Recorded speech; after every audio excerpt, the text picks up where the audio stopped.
Hi everyone, my name is Isabel Sibasanyas, second year student of Bachelor in Science in Social Work, studying in Caraga State University main campus. Today, my report is all about Psychoanalytic Social Theory by Karen Horney. But before I proceed,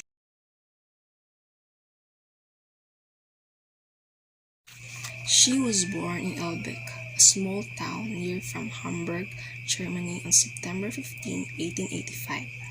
When she was 13, Horney decided to become a physician, but at that time, no university in Germany admitted women.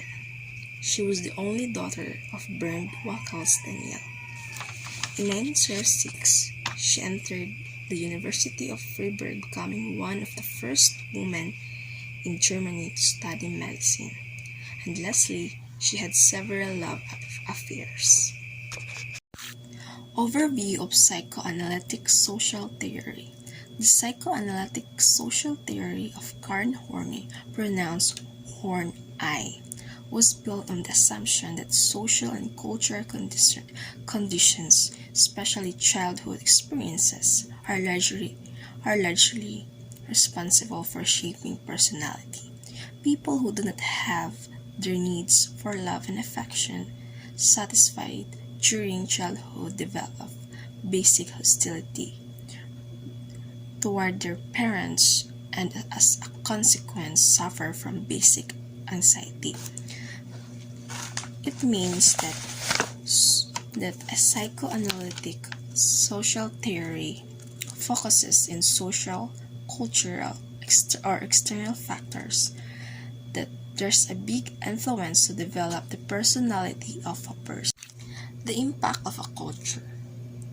Although Horney did not overlook the importance of genetic factors, she repeatedly emphasized cultural influences as the primary basis of both neurotic and normal personality development.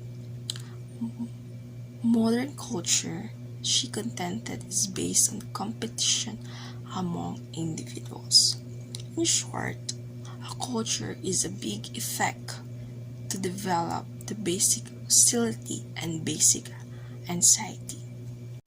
The two characteristics that experiencing a child when they face their childhood is called basic hostility and basic anxiety. Basic hostility, it's aggression when a child develops as a result of basic evil. For example, when a child is not experiencing the love and affection to their family, there's a tendency that it develop mad to their families. Basic anxiety comes from the society or the relationships with people. The four protective devices needs in neurotics. First is affection. Affection is a strategy that does not always lead to authentic love. Second is submissiveness. Neurotics may submit themselves either to people or to institutions such as organization or a religion. Third is power.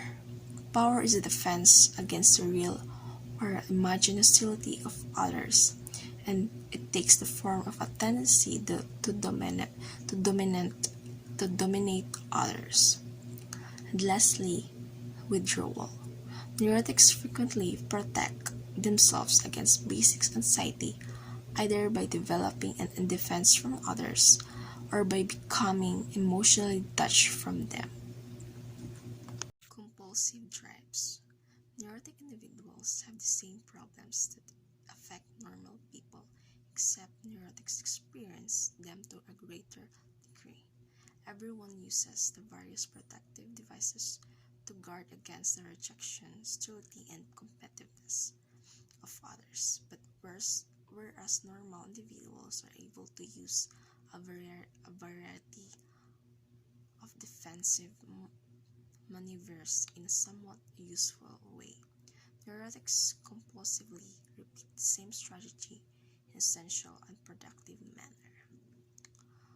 Horney tentatively identified the 10 categories of neurotic needs that characterize neurotics in their attempts to combat basic anxiety. These needs were more specific than the 4 protective devices discussed earlier, but they describe the same basic defensive strategies. The 10 categories of neurotic needs overlap one another, as a single person might employ more than one. Each of the following neurotic needs relates in some way of another to another people. The 10 neurotic needs. First is the neurotic need for affection and approval. In their quest of affection and approval, neurotics attempt indiscriminately to please others. Second, the neurotic needs for a powerful partner. Lacking self-confidence, neurotics try to attach themselves to a powerful partner. Third, the neurotic needs to restrict one's life within narrow borders. Neurotics frequently strive to remain inconspicuous, to take second place, and to be content with very little.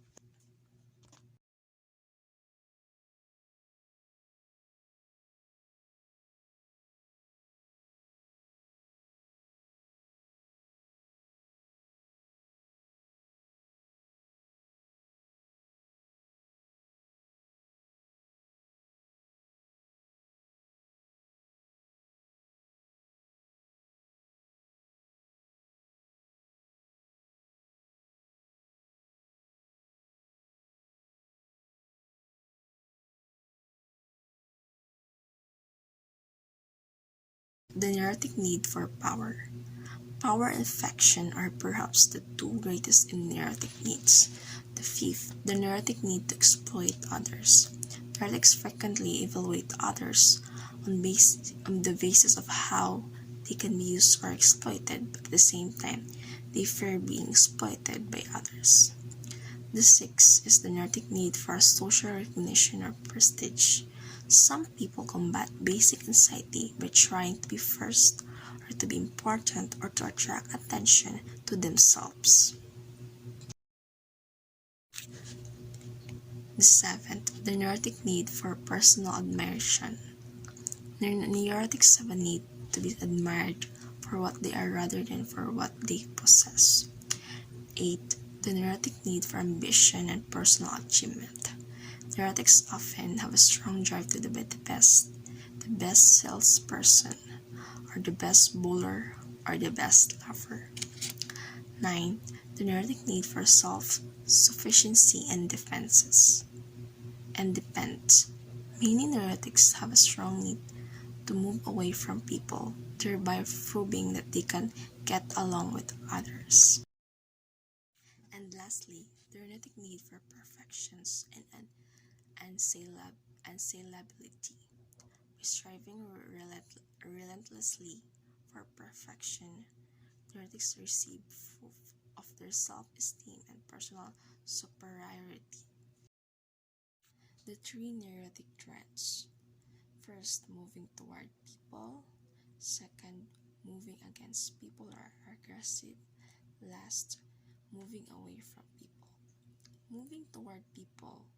These neurotic needs cause individuals to seek affirmation and acceptance from others. For example, past, lack of warmth and affection from parents. Presence, there's a tendency in the presence that they comply to other people to receive their love and affection. Moving against people or aggressive, create hostility and antisocial behavior. Example, a child who grew up in a violent household. Last, moving away from people, needs in hostility and need to control by other people. For example, people that need to be alone or need to be independent. The idealized self-image. Horney believed that human beings, given an environment of discipline and warmth, will develop feelings of security and self-confidence, and a tendency to move towards self-realization. Unfortunately, early negative influences often impede people's natural tendency towards self-realization, in a situation that leaves them with feelings of isolation and inferiority, added to his failure as growing sense of alienation from themselves. Meaning, self-image or ideals image is an image of what we should be or must be or ought to be in order to be acceptable. Self-hatred. People with a neurotic search for glory can never be happy with themselves, because when they realize that their real self does not match the insatiable demands of their ideal self, they will begin to hate and despise themselves. Example of self-hatred is sometimes expressed through abuse of alcohol. Horney recognized the three aspects of ideals image. First, the neurotic search for glory. Second, the neurotic claims. And third, the neurotic fright. The neurotic search for glory. As the neurotics come to believe in the reality of their ideal self, they begin to incorporate it into all aspects of their lives, their goals, their self-concept, and relations with others.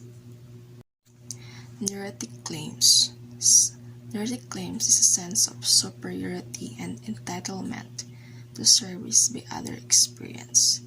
Third, neurotic pride is a defensive posture that arises due to an underlying sense of insecurity and feeling worthless.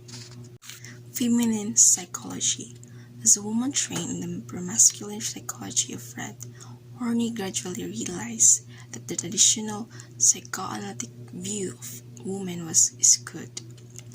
Feminine psychology focuses on the political, economic, and social issues that pervasively confront women. Psychotherapy. Horney believed that neuroses grow out of basic conflicts that usually begins in childhood. As the people attempt to solve this conflict, they are likely to adopt one of the three neurotic traits, namely moving toward, against, or away from others. The general goal of Horney therapy is to help patients gradually grow in the direction of self-realization.